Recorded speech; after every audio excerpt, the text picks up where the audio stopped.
В ту пору началась война. Она своими грозными тучами дыма и запахом пороха настигла Мурада Оздоева в то время, когда тот оканчивал Армавирскую военную авиационную школу пилотов. Молодой летчик за годы войны успел вступить в схватку с неприятелем на Западном, Сталинградском, Брянском и Втором Прибалтийских фронтах в составе 431-го истребительного авиационного полка. Летал на таких истребителях, как Клак-3, Як-1, 7 и 9. В сентябре 41-го в воздушных боях на Орловском направлении записал на свой счет первый сбитый самолет противника. Даже не прицельный был у меня огонь.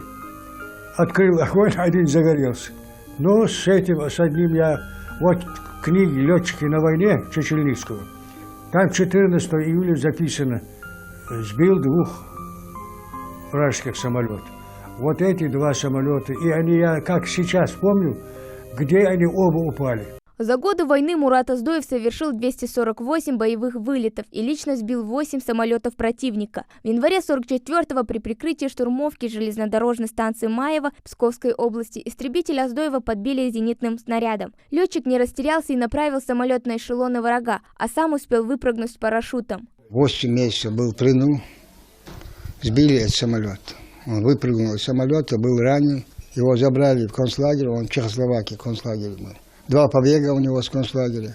На протяжении нескольких десятилетий псковские поисковые группы не раз натыкались на обломки того самого самолета. Теперь их можно увидеть в Краеведческом музее имени Тугана Мальсагова. Фюзеляж и лопасть, они ушли вглубь. И через несколько лет только нашли их, и в 2011 году нам их передали. Видевшие огненный таран Оздоева товарищи доложили о его гибели. Мурат был тогда посмертно представлен к званию Героя Советского Союза, но в феврале 1944 года началась депортация ингушей, и награждение так и не состоялось. В 1996 году, за 4 года до своей смерти, легендарный летчик удостоился своей последней, но самой высокой государственной награды Золотой звезды. По традиции ее вручил глава государства в Большом зале Кремля.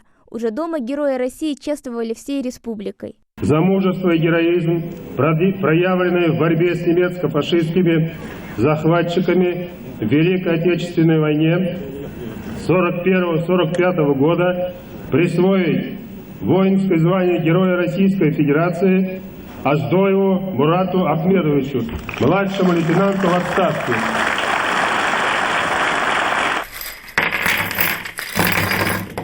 Потомки летчика с большим соблазном примеряют медаль. На большее никто не решается. Семья Оздоевых, вспоминая ветерана, спорит, кто же из правнуков пойдет по стопам легендарного прадеда. Последняя фотография, которая вот была сделана, вот это.